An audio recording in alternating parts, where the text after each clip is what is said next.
In today's video, I'm going to teach you how to install OBS Studio on Windows 10 and give you a quick start on using it for screen recording. By the end of this guide, you'll be ready to dive into creating your own recordings with ease. So let's get started. First, you'll want to head over to your web browser. Open your preferred choice, perhaps Chrome or Edge, and type in obsproject.com in the address bar. This is the official website for OBS Studio, a trusted source, so you'll be getting the software directly from its developers. Once you land on the OBS Studio homepage, take a moment to look around if you're curious. But what we want to do is find the download options. On the homepage, you'll see several icons for different operating systems. For today, we're focusing on Windows, so go ahead and click on the Windows icon. This will begin the download of the installer that's specifically tailored for Windows environments. Your browser might ask you to confirm or choose a location for the download. Simply confirm or choose a location where you can easily access the file,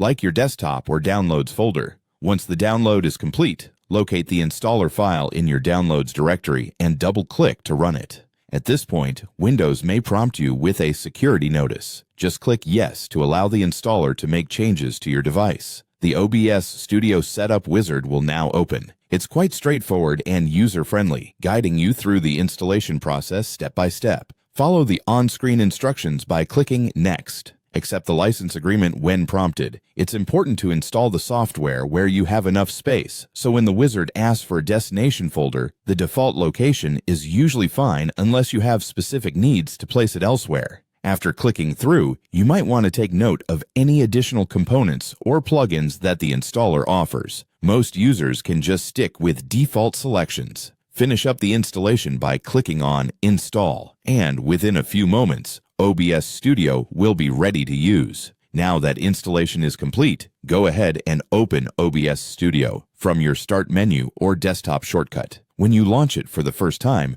you might see an auto configuration wizard. This is really handy as it helps optimize settings for recording and streaming based on your system specifications. Feel free to run the wizard to quickly get everything set up. Congratulations, your OBS Studio is installed and ready to use for screen recording. To start a new recording session, simply click on the plus under Sources, choose Display Capture, and you'll be capturing your screen in no time. Play around with different settings to find what works best for your projects. That's it. You're now on your way to creating amazing screen recordings with OBS Studio.